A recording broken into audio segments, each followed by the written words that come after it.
கடகராசி அன்பு சொந்தங்களுக்கு வணக்கங்க. ஓம் முருகா, குரு முருகா, அருள் முருகா, ஆனந்த முருகா, சிவசக்தி பாலகனே, சண்முகனே, சடாக்ஷரனே, என் வாக்கிலும் நினைவிலும் நின்று காக்க. சரவண பவ என்று சொல்ல ஆறெழுத்து மந்திரம், ஆறுமுகம் என்று சொன்னால் ஐந்தெழுத்து மந்திரம், கந்தன் என்று சொன்னால் நான்கெழுத்து மந்திரம், முருகா என்று சொன்னால் மூன்றெழுத்து மந்திரம், வேல் என்று சொன்னால் ஈரெழுத்து மந்திரம், ஓம் என்று சொன்னால் ஓரெழுத்து மந்திரம். அதாவது ஒவ்வொரு தெய்வங்களுக்கும் ஒவ்வொரு மந்திரம் இருக்கு. ஆனா தன்னுடைய பெயரையே மந்திர சொல்லாக வச்சிருக்கக்கூடியவர் தான் முருகப்பெருமான். முருகா அப்படின்னு நீங்க கூப்பிட்டீங்கன்னா அந்த மூன்றெழுத்து மந்திரம் அப்படிங்கிறது முருகப்பெருமானும் உங்ககிட்ட கொண்டு வந்து சேர்த்துரும். வேலோடையும் மயிலோடையும் உங்களுடைய கஷ்டங்களையும் கவலைகளையும் போக்க அந்த கந்தன் ஓடி வருவார். கருணை மூர்த்தி இல்லையா? கஷ்டப்பட விடுவாரா? அதுவும் கடகராசி கஷ்டப்பட விடுவாரா? ஏம்மா, எங்களுக்கு என்ன முருகப்பெருமான் என்ன கரிசனமா காட்ட போறாரு?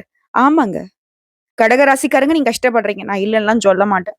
ஆனா எவ்வளவு கஷ்டம் வந்தாலும் உங்களை வீழ்த்த முடியாத அளவுக்கு ஏதாவது ஒரு வகையில நீங்க அப்படி ஏஞ்சி நிக்கிறீங்க பாத்தீங்களா? அதுக்கு காரணகர்த்தாவே முருகப்பெருமான் தாங்க. அப்படி என்னமோ முருகப்பெருமானுக்கு எங்க மேல கரிசனமா? பெருசா நாங்களாம் அவர் வழிபாடு செஞ்சது இல்லையே. ஆனா புடிக்கும். இதுதான் கடகம் சொல்லுவீங்க. அதாவது தினம் தினம் நீங்க வந்து பார்க்கணும்னு அவசியம் கிடையாது. நீங்க ஒரு நாள் வந்து பார்த்தாலும் உண்மையான பக்தியோட பார்ப்பீங்க. கடவுள்கிட்ட வேண்டுறத கூட கடகத்துக்கு வேண்ட தெரியாது. எனக்கு இது வேணும், அது வேணும், எனக்கு அந்த பிரச்சனை தீரணும், இந்த பிரச்சனை தீரணும் அப்படி வேண்டவும் தெரியாது. சூதுவாது தெரியாது. உண்மைய பளிச்சுன்னு பேசக்கூடியவங்க. அதாவது தியாகம் பண்றதுல கடகராசி உத்தமர்கள். சொல்லப்போனா நம்மள நம்பி ஒருத்தங்க வந்துட்டாங்க. அவங்களுக்கு தெரியும். ஒரு காலத்துல இந்த கடகத்திற்கு அவங்க மறக்க முடியாத அளவுக்கு துரோகம் பண்ணியிருப்பாங்க. ஆனா அப்படி துரோகம் பண்ண அந்த துரோகிகளே வந்து நின்னு உதவி கேட்டா கூட இந்த சூரிய வம்சம் படம் எத்தன பேர் பார்த்திருக்கீங்க? அதுல சரத்குமார் கிட்ட அவங்களுடைய முன்னாள் காதலி வந்து அவங்களுடைய ஹஸ்பண்டுக்கு உதவி கேட்டு வந்து நிக்கிறப்போ, கொஞ்சம் கூட தயக்கம் காட்டாம, உங்களுடைய ஹஸ்பண்டுக்கு விருப்பம்னா நான் கட்டாயம் வேலை குடுக்குறேன்னு சொல்லிட்டு சரத்குமார் போயிடுவாரு பார்த்தீங்களா? அது சரத்குமார் கேரக்டர் தான் நம்முடைய கடகம்.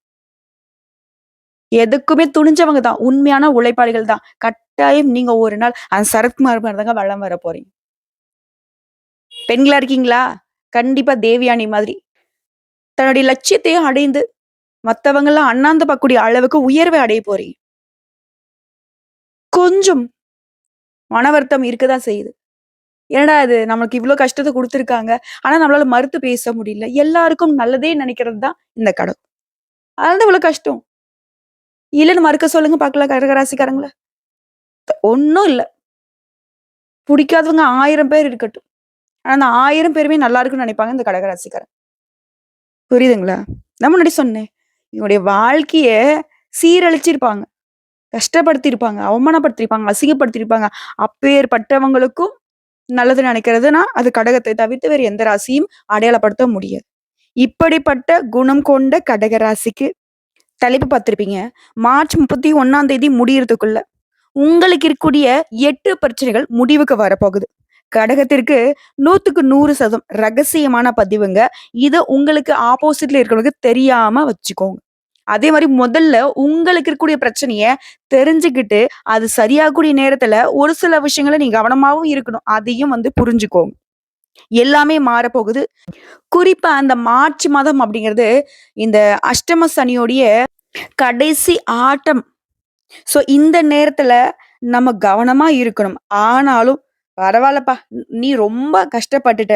ஸோ அதனால சனீஸ்வர பகவான் உங்கள சோதனைக்கு உள்ளாக்குனாலும், நாங்களா உங்களுக்கு அதாவது அவர ஒருத்தர நிறுத்தி மத்த 8 பேரும் உங்களுக்கு சாதகமா நிக்கிறேன்னு சொல்லிட்டு, அந்த 9 நவகிரகங்கள்ல 8 பேர் உங்களுக்கு சாதகமா வந்து நின்னு, இந்த சனீஸ்வர பகவானுடைய கடைசி ஆட்டத்த உங்களுக்கு பாதிப்பு வராத மாரி தடுத்து நிக்கிறாங்க. அது என்ன? எப்படி? அதுக்கு நீங்க எப்படி ஒத்துழைப்பு கொடுக்கணும்? நீங்க செய்ய வேண்டிய வழிபாடு என்ன? நீங்க தவிர்க்க வேண்டிய விஷயங்கள் என்ன? அப்படிங்கிறத தெளிவா பார்க்கலாங்க. அதுக்கு முன்னாடி கடகராசிக்காரங்களே, முருகப்பெருமான வழிபாடு செஞ்சுட்டு இந்த வீடியோ பதிவ தொடர்ந்து பாருங்க. நான் முன்னாடி சொன்னது தான். நீ அத வந்து ஓம் சரவணபவன்ல ஸ்டார்ட் பண்ணி, நீ எந்த மந்திர சொல்ல சொன்னாலும் சரி. இல்ல ஓம் முருகப்பெருமானே போற்றி போட்டுன்னு முடிச்சாலும் சரி. ஆனா முருகப்பெருமானை வணங்கி இந்த வீடியோ பதிவை பாருங்க. உங்களுடைய இருண்டு போன வாழ்க்கை அப்படிங்கிறது ஒரு ரூம்ல போட்டு அடைச்ச மாதிரி இருக்கு இல்லையா? அந்த ரூமை நீங்க ஓபன் பண்ணி வெளிச்சத்துக்கு வர்றதுக்கான ஒரு சாவி மாதிரி இந்த வீடியோ பதிவு கட்டாயம் கடகராசிக்கு இருக்க போகுது. ஓகேங்களா? பார்க்கலாம். கடகராசி திருக்கணித பஞ்சாங்கத்தின்படி காலபுருஷ தத்துவத்துல 4வது ராசியாக வலம் வரீங்க. சந்திர பகவானை அதிபதியாக கொண்டவங்க. ரொம்ப அழகானவங்க. இவங்க உடல் தோற்றம் மட்டும் இல்லைங்க. மனசுமே ரொம்ப அழகானது. குளிர்ச்சியானவங்க. இவங்க கோவப்படுறாங்க அப்படின்னாக்கா, அதுல வந்துட்டு பல ஆயிரம் அர்த்தங்கள் ஒளிஞ்சிருக்கும். பல ஆயிரம் கஷ்டங்கள் ஒளிஞ்சிருக்கும். பலாயிரம் தப்புக்கள பார்த்து தான் இவங்க கொந்தளிப்பாங்க. அவ்வளவு சீக்கிரம் கடகராசிக்காரங்க கோவப்பட மாட்டாங்க. அந்த கோபம்ல அர்த்தம் கட்டாயம் இருக்கும். அத புரிஞ்சுக்காதவங்க போய்க்கிட்டே இருங்க. கடகம் அப்படிதான் நினைப்பீங்க இல்லையா? உங்கள பொறுத்தவரைக்கும் கடகராசி புனர்பூசம் நட்சத்திரம் 4ஆம் பாதம், பூசம் நட்சத்திரம், ஆயில்யம் நட்சத்திரம். உங்களுக்கு இந்த பொது பலன்கள் பொருத்தமாகும். இப்ப நான் எப்படிங்க உங்களுக்கு பலன் சொல்லுவேன்? கடகராசியில எத்தனையோ கோடான கோடி பேர் இருப்பீங்க. எங்கேயோ பொறந்து, எங்கேயோ வளர்ந்து, ஏதோ ஒரு பேர்ல, ஏதோ ஒரு ஊர்ல வாழ்ந்துட்டு இருப்பீங்க. உங்களுக்கு எப்படி நான் பலன் சொல்ல முடியும்? சொல்ல முடியும். பொது பலன்கள் சொல்ல முடியும். நம்ம சொல்லக்கூடிய விஷயங்கள் இந்த கடகராசியில இந்த 3 நட்சத்திரங்களுக்கும் பொருத்தமாகும். ஓகேவா? கடகராசி உடைய கிரக நிலையை பொறுத்து நான் வந்து பலன் சொல்ல முடியும். உங்க ஜாதகத்துல கிரக நிலைகள் அப்படிங்கிறது 9 நவகிரகங்களும் எங்கெங்க உட்கார்ந்துருக்காங்க. மொத விஷயம் தைரிய வீரிய ஸ்தானத்துல பாம்பு கிரகம்னு சொல்லக்கூடிய ஓரளவுக்கு மட்டுமே, அதாவது ராகு பகவான் ஒரு 10 அடி பாஞ்சா ஒரு 5 அடி பாயக்கூடியவர் தான் இந்த கேது பகவான். இவரு உட்கார்ந்துருக்காரு. இப்ப நாங்க ஒருத்தங்க எங்ககிட்ட ஜாதகத்த எடுத்துட்டு வராங்கன்னு வச்சுக்கோங்களேன். ரொம்ப கஷ்டமா இருக்கு. எத பண்ணாலும் தடையாவும், தாமதமாவும் போகுது. பெருசா வந்து முன்னேற்றம் இல்ல. சொல்லப்போனா வந்து பார்த்தீங்கன்னா, லைஃபே முடிஞ்சு போன மாரி இருக்கு அப்படின்னு சொல்லி குடுத்தாங்கன்னா, முதல்ல பார்க்கறது குரு பகவான் என்ன பண்றாரு? நல்லது செய்யக்கூடியவரு எங்க ஓடி ஒளிஞ்சாரு? அவருடைய பார்வை எங்கெங்க மறைந்து போகுது? அடுத்து சனீஸ்வர பகவான். ரொம்ப வலிமையானவர். இவரால ஏதாவது பாதிப்புகள் இருக்கா? இல்ல இவருடைய பார்வையினால எந்தெந்த இடம் பாதிக்கப்படுது? அத அடுத்து தம்பி ராகு பகவான், கேது பகவான் எங்கெங்க உட்கார்ந்துருக்காங்கன்னு கட்டாயம் பார்ப்போம். ஏன்னா இவங்க வந்துட்டு கெட்டது பண்றதுல எக்ஸ்பர்ட்ஸ். ஓகேங்களா? இவங்கள தப்பு சொல்ல முடியாது. ஆனா இவங்க வந்து நல்லது பண்ண ஆரம்பிச்சா, உங்கள மாதிரி ஒரு உச்சபட்ச வாழ்க்கை யாராலயும் வாழ முடியாது. சரிங்களா? சோ இவங்களுடைய அமைப்புங்கிறது இப்போ கேது பகவான் தைரிய வீரஸ்தானத்துல உட்கார்ந்திருக்காரு. அடுத்து அஷ்டமஸ்தானத்த பொறுத்தவரைக்கும் நவகிரகங்களுடைய முதல்வன் சூரிய பகவான், தொழில்காரகன் சனீஸ்வர பகவானும் கூட்டணியில உட்கார்ந்திருக்காங்க. இவங்க 2 பேரும் அஷ்டமத்துல உட்கார்ந்திருக்காங்க. அடுத்து பாக்கியஸ்தானத்த பொறுத்தவரைக்கும் புத்திக்கு அதிபதி புதன் பகவான், அமோகமான வாழ்க்கையை தரக்கூடிய சுக்கிர பகவான், பாம்பு கிரகமான ராகு பகவான் கொஞ்சம் பயங்கரமானவர். இவங்க 3 பேருடைய கூட்டணி. அடுத்து லாபஸ்தானத்தை பொறுத்த வரைக்கும் முழு சுபகிரகம்னு சொல்லக்கூடிய குரு பகவான். அப்பாவிங்க நல்லது மட்டுமே செய்ய தெரியும். அடுத்து ஐயன சையன போகஸ்தானத்தை பொறுத்த வரைக்கும் பூமிக்காரகன்னு சொல்லக்கூடிய செவ்வாய் பகவான் இருக்காரு. அதுவும் வக்ரகதியில வலம் வரார். சோ இதை பொறுத்து கடகத்திற்கு எப்படிப்பட்ட பலன்? முதல்ல இந்த 8 பிரச்சனை முடிய போகுது இல்லையா? அந்த 8 பிரச்சனை என்னமா எனக்கு சரியாகுதுன்னு கேட்பீங்கல்ல. மொத விஷயம் எத பண்ணாலும் தடையாவது, தாமதமாகுது. கரெக்ட்டா நமக்கு வந்து சாதகம் முடியிற மாரி இருக்குது. கடைசி நேரத்துல அது வந்து ஃபெயிலியர் ஆகுது. நீங்க எடுக்கக்கூடிய முயற்சிகள் எல்லாமே வெற்றிகரமா நடக்க போகுது. கடகம் இனி தோக்க மாட்டீங்க. ஜெயிக்க மட்டுமே பொறந்தவங்கன்ற அளவுக்கு வெற்றி தொடர போகுது. தொட்டதெல்லாம் வெற்றிங்க. மொத விஷயம். 2வது விஷயம் ஆரோக்கியம். அப்பா படாத பாடு பட்டுட்டு இருக்கோம்ல. ஒரு சொல்லப்போனா அப்பப்ப உடல் உபாதைகள் வரும். ஆனா இந்த ஜனவரி மாதத்துல இருந்து ரொம்ப கஷ்டப்பட்டுட்டு இருக்கோம். அந்த உடல் ஆரோக்கியம் இப்ப மேம்பாடு ஆகுது. அடுத்து 3வது விஷயம். இந்த கடகத்துடைய மனசு சரியா இருந்துச்சுன்னு வச்சுக்கோங்களேன். எப்பேற்பட்ட பிரச்சனையும் அசால்ட்டா சமாளிப்பாங்க. அப்படி உங்கள வந்து சமாளிக்க விடாம ரொம்ப மன அழுத்தம் கொடுத்துட்டு இருந்த அந்த வீண் மனக்கவலைகள் நீங்குது. சோ ஆரோக்கியம் மேம்படுது. எடுத்த காரியங்கள் வெற்றியாகுது. உடல் ஆரோக்கியம் மேம்படுது. 3 விஷயம் ஓகே. அடுத்ததா ஆன்மீக எண்ணங்கள் அதிகமாகுது. 4வது விஷயம். அதாவது இந்த கடகம் வந்து நினைச்சிட்டே இருப்பீங்க. கோயிலுக்கு போகணும், அங்க போகணும், இங்க போகணும்னு சொல்லிட்டு. ஆன்மீகத்துல அதீத நாட்டம் கொண்டவங்க தான் கடகம். ஆனா அதுல வந்து தடைப்பட்டுக்கிட்டே இருந்துச்சு. அதுவும் குலதெய்வ வழிபாடுலாம் சுத்தமா செய்ய முடியாம தடைப்பட்டு இருந்துச்சு. அதெல்லாம் இப்போ விலகி உங்களுடைய ஆன்மீக எண்ணங்கள் அதிகமாகுது. ஆன்மீக பயணம் போகறதுக்கான வாய்ப்புகள் இருக்கு. அடுத்ததா 5வது விஷயம். உடன்பிறப்புகள் அப்படின்னாவே கடகத்துக்கு ரொம்ப புடிக்கும். பாசத்துல தான் இவங்கள அடிச்சுக்க ஆட்களே இல்லல்ல. ரொம்ப பாசக்காரங்க. இந்த உடன்பிறப்புகளே இவங்களுக்கு எதிரிகளாக இருந்தாங்க இத்தன நாளா. அப்படியே ஒரு மாதிரி பாவப்பட்ட ஆட்கள அந்த கடகம் வந்து வலம் வந்துட்டு இருந்தீங்க. பெருசா அட்டாச்மென்ட் கிடையாது. நெறைய பேர் கூட பொறந்திருப்பீங்க, வளர்ந்திருப்பீங்க. ரொம்ப பாசம் வச்சு அவங்களுக்கெல்லாம் எவ்வளவோ விஷயங்கள விட்டு குடுத்திருப்பீங்க. அப்படி வருந்திய நீங்க, உங்களுடைய சகோதரர்களால பாசத்த பார்க்க போறீங்க. அவர்களால உங்களுக்கு நன்மைகள் உண்டாக போகுது. 5 விஷயம் சூப்பர்ங்க. இந்த 5 விஷயத்துக்கு கடகம் வந்துட்டு தாறுமாறு வேற மாதிரி போயிட்டுருப்பீங்க. அடுத்ததா 6வது விஷயம். துணிச்சல்ல கடகத்த அடிச்சுக்க ஆட்கள் கிடையாது. ஆனா, சில பல நாட்களா, சொல்லப்போனாக்க சில பல மாதங்களா, அந்த துணிச்சல்ங்கிற விஷயம் எட்டி கூட பார்க்கல. அந்த கோபம் வரும்போது மட்டும் தான் குதிக்குது. ஆனா, ஏதாவது ஒரு செயல்பாட செய்யணும்னு போனாக்க, அது யாரா ஒருத்தங்க தடுக்குறாங்க. கடகத்த பொறுத்தவரைக்கும் கொஞ்சம் யாராவது சப்போர்ட்டுக்கு வரணும். அவங்க வந்து தூக்கி புடிச்சு எனக்கு உதவி செய்ய வேணாம். நான் இருக்கேன்ற அந்த வார்த்தைய தான் ஏங்கிட்டு இருப்பீங்க. அப்படி துணிச்சல் இல்லாம இருந்த நீங்க, இனி எந்த காரியத்தையும் யாருடைய உதவியும் எதிர்பார்க்காம துணிச்சலா செயல்பட போறீங்க. அடுத்ததா 7வது விஷயம். சொந்தமா தொழில் செய்றீங்க கடகராசிக்காரங்க. ஆண்களோ, பெண்களோ, தொழிலோ, வியாபாரமோ, சின்ன தொழிலோ, பெரிய தொழிலோ, எந்த துறைகள்ல இருந்தாலும் சரிங்க, அத கூலி வேலை பார்த்தாலும் சரிங்க.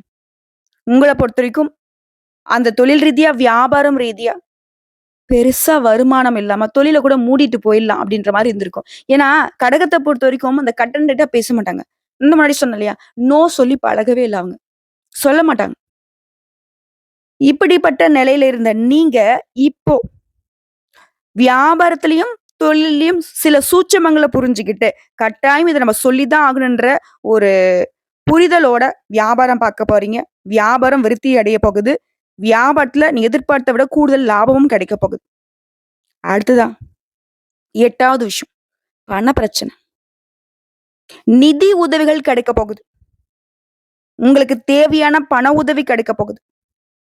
இந்த கடகராசிய பொறுத்தவரைக்கும் வரவுங்கிறது அதிகமா இருக்கும். அத பயன்படுத்த முடியாம மத்தவங்கள நம்பி, நம்பி, நம்பி ஏமாந்து போய் நின்ன காலம் இப்ப வந்துட்டு மாற்றத்த கொடுக்குது. ஏற்கனவே உங்களுக்கு வர வேண்டிய பணம் வராம இருந்திருக்கும். அது இப்ப கைக்கு வரும்.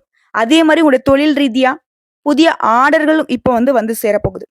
இதே உத்தியோக பணிகள்ல இருக்கீங்க அப்படின்னாக்க, வேலைப்பளு இருந்திருக்கும், வீண் அலைச்சல் இருந்திருக்கும். அது எல்லாமே இப்ப சரியாகுது. புரியுதுங்களா? அடுத்ததா குடும்பம்ங்கிறது கடகராசிக்கு உசுரு. குடும்பம் தான் அவங்களுடைய உலகம். குடும்பத்த தாண்டி கடகத்திற்கு வேற ஒண்ணுமே கிடையாது. அந்த குடும்பத்துக்கு ஒரு பிரச்சனை அப்படின்னா, அந்த உலகத்தவே எதிர்த்து நிப்பாங்க. அதாவது எக்ஸாம்பிள் சொல்றேன்னா, குடும்பத்துல சின்னதா ஏதோ ஒரு பிரச்சனை நடக்குது. ஒரு ஊரே எதிர்த்து வருதுன்னா கூட, அந்த குடும்பத்துடைய பாதுகாப்புக்கு அந்த ஊரவே எதிர்த்து நிப்பாங்க. 1000 பேரு வரட்டுங்க. ஒத்தாளா நின்னு அவங்க எல்லாருக்கும் பதில் குடுப்பாங்க. எல்லாரையும் சமாளிப்பாங்க. கடகம் அந்த அளவுக்கு குடும்பத்த நேசிப்பீங்க. அப்படிப்பட்ட குடும்பத்துல இத்தனை நாட்களாக இருந்து வந்த பிரச்சனைகள் மறையுது. அதே மாரி புதுசா வீடு வாங்குறது, அது வாங்கக்கூடிய முயற்சிகள்ல இப்ப வெற்றி உண்டு. வாகனம் வாங்குறது, அதன் மூலம் ஆதாயம் உண்டு. அதுமாரி குடும்பம் சார்ந்த விஷயங்கள்ல நீங்க பேசுறீங்க அப்படின்னாக்க, வார்த்தைகள வந்து கோர்த்து பேசுவது நன்மைய கொடுக்கும். கொஞ்சம் தயங்குறதோ, அந்த மாரிலாம் வேணாம். குடும்பத்துக்காக பேசுறீங்க அப்படின்னா, அதுவும் சுபகாரியங்கள் தொடர்பாக பேசுறப்போ, மனசுல பட்டத கடகடன்னு பேசிருங்க. அடிச்சு தூள் கெளப்புங்க. எல்லாமே சுபமா நடக்கும். இது பெண்கள பொறுத்தவரைக்கும் மனக்குழப்பங்கள் தீருது.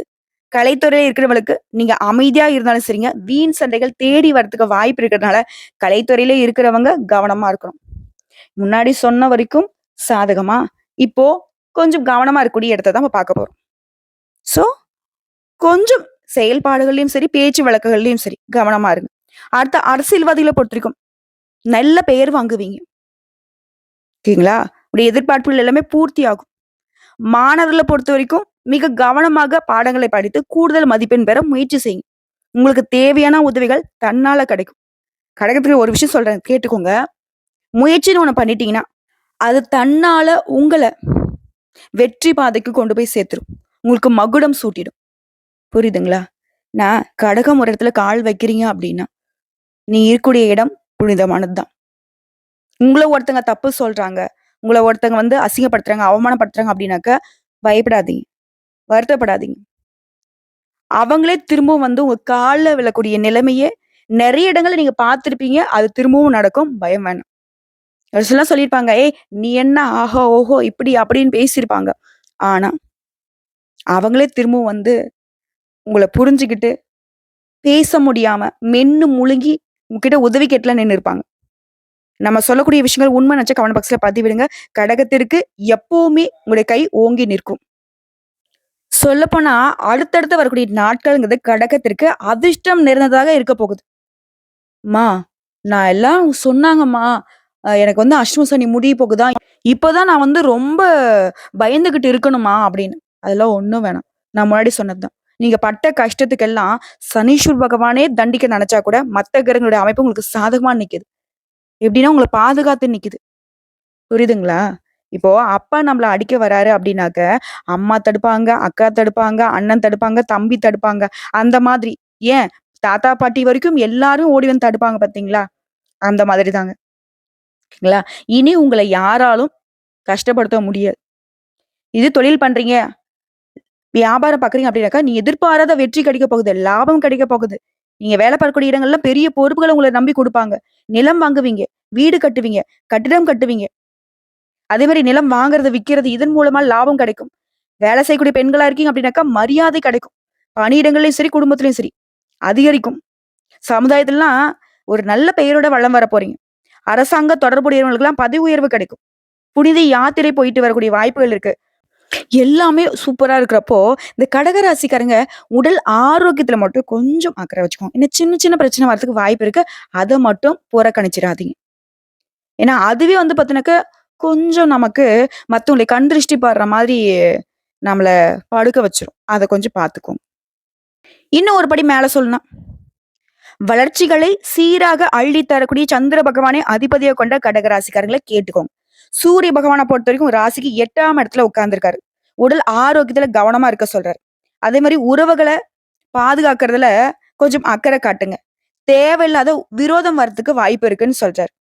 வீட்ல இருக்கிறவங்கள்ல சொந்த பந்தங்கள் கிட்ட.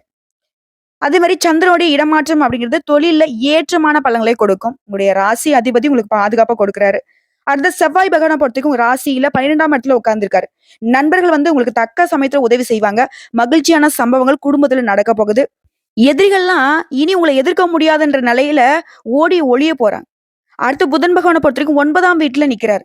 கொடுக்கல் வாங்கல்ல கொஞ்சம் எச்சரிக்கையா இருக்க சொல்றாரு. மேல் அதிகாரிங்கிட்ட அனுசரணையான போக்கு இருக்கும். உங்ககிட்ட அவங்க அனுசரணை நடந்துப்பாங்க. உங்களுக்கு ஆதரவா இருப்பாங்க. அடுத்து குரு பகவான பொறுத்தவரைக்கும் உங்களுக்கு 11ஆம் வீட்ல நிக்கிறாரு. தொழில்ல ஏற்றமான பலன்களை கொடுப்பாரு. உங்களுடைய பயணங்களின் மூலமாக ஆதாயத்தை அடைவீங்க. குடும்பத்துல புதிய ஜீவன் உருவாகும். புரியுதுங்களா? குழந்தை பாக்கியத்துக்கு வாய்ப்பு இருக்கு. அடுத்து சுக்கிர பகவான பொறுத்தவரைக்கும் 9ஆம் இடத்துல இருக்காரு. கலைத்துறையில இருக்கவங்கலாம் புகழும், செல்வாக்கும் அடைய போறீங்க. சிலர்லாம் வெளிநாட்டு பயணம் மேற்கொள்ள யோகம் இருக்கு. அடுத்து சனீஸ்வர பகவான். இவர் தான் அஷ்டமத்துல உட்கார்ந்திருக்காரு. வெளியிடங்கள்ல ஆண்களா இருந்தீங்கனாக்கா பெண்கள்கிட்டயும், பெண்களா இருந்தீங்கனாக்கா ஆண்கள்கிட்டயும் எச்சரிக்கையா இருங்க. அடுத்து ராகு பகவான பொறுத்தவரைக்கும் 10ஆம் இடத்துல உட்கார்ந்திருக்காரு. விஐபியோட சந்திப்பு, அதன் மூலம் தொழில்ல முன்னேற்றத்தை கொடுக்கிறாரு. அடுத்ததா இந்த ராகு பகவானுடைய 9ஆம் இடம்ங்கிறது, தகப்பனார் வகையில கொஞ்சம் மருத்துவ செலவு ஏற்படுறதுக்கு வாய்ப்பு இருக்கு. சோ அப்பாவ பத்திரமா பார்த்துக்கோங்க. புரியுதுங்களா? புரியுதுங்களா? இப்ப ராகு பகவான பொறுத்தவரைக்கும் உங்களுக்கு உயர்வையும் குடுக்குறாரு. அதே நேரத்துல அப்பா வகையில கொஞ்சம் உங்களுக்கு தடுமாற்றத்தையும் கொடுக்குறாரு. சோ அத நம்ம சரி செஞ்சுக்கணும். அடுத்ததான் கேது பகவான். ராகு பகவான பொறுத்தவரைக்கும் அண்ணன்னா, அந்த கேது பகவான் தம்பி. இவரு என்ன பண்றாரு? 3ஆம் இடத்துல உட்கார்ந்திருக்காரு. அண்ணனாவது ஒரு நல்லத பண்ணாரு. ஆனா இவரு என்ன பண்றாருனாக்க, தொழில்ல இடையூற உண்டாக்குறதும், வியாபாரத்துக்காக உங்கள கடன் வாங்க வைக்கிறதும் வேலையா பார்த்துட்டு இருக்காரு. இப்ப நம்ம என்ன பண்ணணும்? தொழில்ல, வியாபாரத்துல கவனமா இருக்கணும். சோ இப்ப வரைக்கும் பார்த்தது பொது பலன்களா? இதுவே உங்களுக்கு நல்லா தெரிஞ்சிருக்கும். கடக ராசிக்காரர்களுக்கு எல்லாமே சரியாயிடுச்சு. ஒரு சில விஷயங்கள் நம்ம எச்சரிக்கையா இருந்தா போதுங்கிறது. இப்ப நம்ம நட்சத்திர பலன்கள பார்க்கலாம். கடக ராசி புனர்பூசம் நட்சத்திரம் 4ஆம் பாதம். நீங்க நெனச்சது நடக்கும். தடைப்பட்ட வருமானம் வரும். வியாபாரத்துல லாபம் கிடைக்கும். குடும்பத்துல இந்த நெருக்கடிகள் விலகும். நீங்க எடுக்கக்கூடிய முயற்சிகள் வெற்றியாக மாறும். ஒரு சிலருக்கு புதிய சொத்து சேரும். வீட்ல சுபகாரியம் நடக்கும். மாணவர்கள பொறுத்தவரைக்கும் படிப்புல முன்னேற்றம் உண்டாகும். அடுத்து பூசம் நட்சத்திரம். சனி பகவான், சூரிய பகவான், செவ்வாய் பகவான், கேது பகவான் இவங்களால சங்கடங்கள் ஏற்பட்டாலும் குருவினுடைய பார்வையினால உங்களுக்கு பாதுகாப்பு. தலைக்கு வந்தது தலைப்பாகியோட ஓடி போயிடும். நினைச்ச வேலையை நினைச்சபடியே நடத்தி முடிச்சுப்பீங்க. உங்களுக்கு வர வேண்டிய பணம் கைக்கு வரும். திருமண வயதுல இருக்கிறவங்களுக்கு நல்ல வரன் அமையும். அடுத்த ஆயுள் நட்சத்திரம். உடைய கனவுகள் நனவாக போகுது. இழுபறியாக இருந்த பிரச்சனைகளுக்கெல்லாம் முடிவு கிடைக்கும். புதிய சொத்து சேரும். அஷ்டம சனி சூரியனால நீங்க வேலை பார்க்கக்கூடிய இடங்கள்ல நெருக்கடிகளுக்கு ஆளாகிறதுக்கு வாய்ப்பு இருக்கு. அப்ப என்ன பண்ணணும்? நம்ம வேலையில நம்ம கவனமா இருக்கணும். அதே மாதிரி அரசு வழிகள்ல சில சங்கடங்கள் உண்டாகிறதுக்கு வாய்ப்பு இருக்கு. வியாபாரிகளை பொறுத்த வரைக்கும் நெருக்கடிகள் வர்றதுக்கும், உங்களுடைய எதிர்பார்ப்புகள் தள்ளி போகிறதுக்கும் வாய்ப்பு இருக்கு. சோ இது எப்படி சரி செய்யணுங்கிறத தான் நம்ம முதல்ல பார்க்கணும். சரியா? நல்லதை எப்படி நம்ம அக்செப்ட் பண்றோமோ, அதே மாதிரி நல்லத கூட நீங்க மனசுல வச்சுக்காம போங்க. ஆனா, இந்த மாதிரி எச்சரிக்கை விஷயங்கள மனசுல வச்சுக்கிட்டு ஒவ்வொரு செயல்பாடும் இருக்கணும். விழிப்புணர்வோடு இருந்துட்டோம் அப்படின்னா போதும். சனீஸ்வர பகவான் ஒதுங்கி நிப்பாரு. சனீஸ்வர பகவானே ஒதுங்கி நிக்கிறப்ப இந்த ராகு கேது நம்மள என்ன பண்ணிடுவாங்க? அவங்க அப்படியே சனீஸ்வர பகவானுக்கு பின்னாடி வாழ புடிச்சிட்டு போற மாரி ஓடி போயிடுவாங்க. சோ எல்லாமே விலக போகுது. கடகத்திற்குடைய வாழ்க்கை நிலை உயர்வுக்கு தான் போக போகுது. புரியுதுங்களா? உங்கள பொறுத்தவரைக்கும் பரிகாரம்ங்க. கைலாசநாதரை வழிபாடு செய்ய நினைச்சது எல்லாமே நடக்கும்.